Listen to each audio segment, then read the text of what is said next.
Once upon a time, there lived a great king. In his kingdom stood a magnificent temple, so famous that people traveled from distant lands to worship there. Every morning, the king himself would visit the temple, offer prayers, and bow before the deity with great devotion. But as he descended the temple stairs afterward, he always saw the same sight.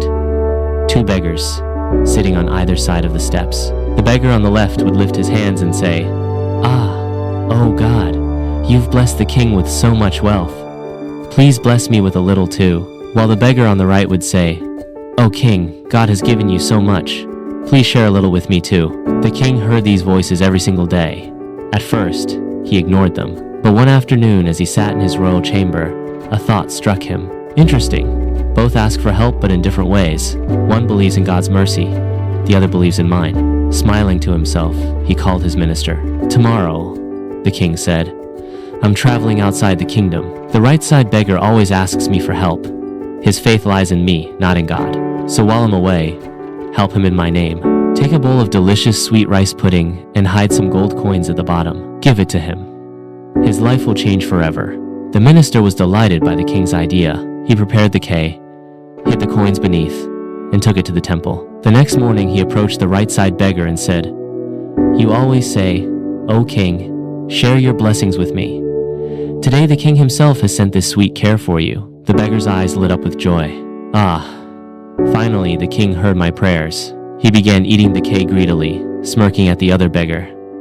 "See, brother, this is what royal food tastes like. You'll never know such sweetness." When he was half done, he arrogantly offered the leftovers to the left side beggar. "Here, take this. You won't ever taste something like this again." The left side beggar smiled gently, took the bowl, and said, "I'll eat it later." He carried the bowl home. Later that evening, when he ate a few spoons of the cur, he noticed something glittering at the bottom. Gold coins. Tears filled his eyes. From that day on, he never begged again. Instead, he came to the temple every morning, not to ask, but to thank. When the king returned from his journey, he went to the temple and asked about the beggars. He was surprised to see the left side beggar praying joyfully, and the right side one still sitting there empty-handed. The king sighed and said, "You were right, my friend." Turning to the right side beggar, the other man always said, "Oh God, bless me." You said, "Oh king, help me. I sent the gift for you, but it reached the one whose faith was in God." What's meant for someone always finds its way to them. God's plan always finds its way.